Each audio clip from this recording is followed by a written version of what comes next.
Sabihin ninyo ang inyong laman ng puso, and He will understand you. Maunawaan niya ang nais mong sabihin.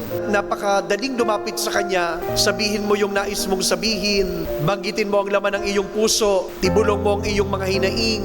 Isumbong mo ang mga kapaitan ng iyong buhay. Iiyak mo ang iyong mga pinagdaraanan. Habang ikaw ay nakatingin sa Kanya, siya rin ay nakatingin sa iyo at nagsasabing, I understand you. I feel you. Yang pinagdaanan mo, una ko ng pinagdaanan, at dahil nauunawaan kita, hindi kita iiwanan. No wonder napakaraming mga tao ang nagsusumiksik. Anong hirap na makita mo yung mga taong dikit-dikit na halos at magkapalitan na ng muka para lamang makalapit sa Nazareno.